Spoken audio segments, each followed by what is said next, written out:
ఉద్దేశంతో జగన్మోహన్ రెడ్డి గారిని తప్పనిసరిగా అసెంబ్లీకి రావాలని చెప్పి మేము కోరుకుంటున్నాము.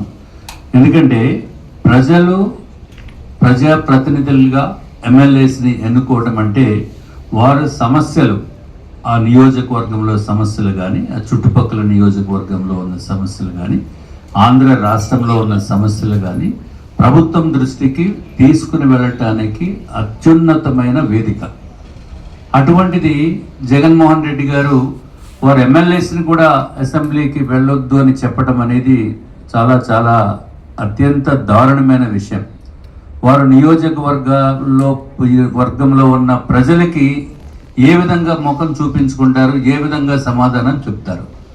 అట్లాగే రేపొద్దుట 2029లో జరగబోయే ఎలక్షన్స్లో కూడా అసలు వైఎస్ఆర్సీపీకి ప్రజలు ఎందుకు ఓటేయాలి?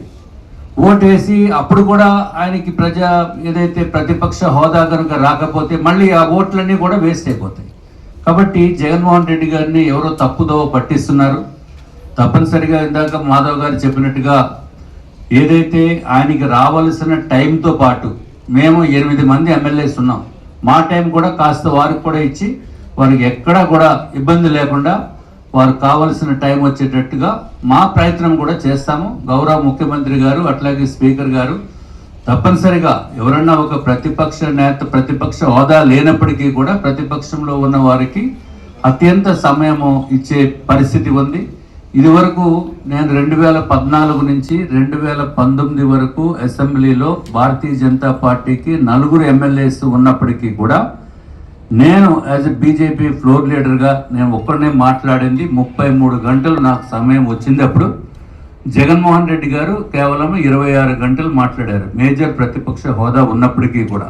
కాబట్టి మాట్లాడేటప్పుడు ఆయన జగన్మోహన్ రెడ్డి గారు మన ఏదో నేను చూశాను, మాకు టైం ఇవ్వరు అని ఊహించుకోవటం అనేది కరెక్ట్గా వచ్చి చూసి నిజంగా టైం ఇవ్వకపోతే మీరు టైం ఇవ్వట్లేదని చెప్పొచ్చు.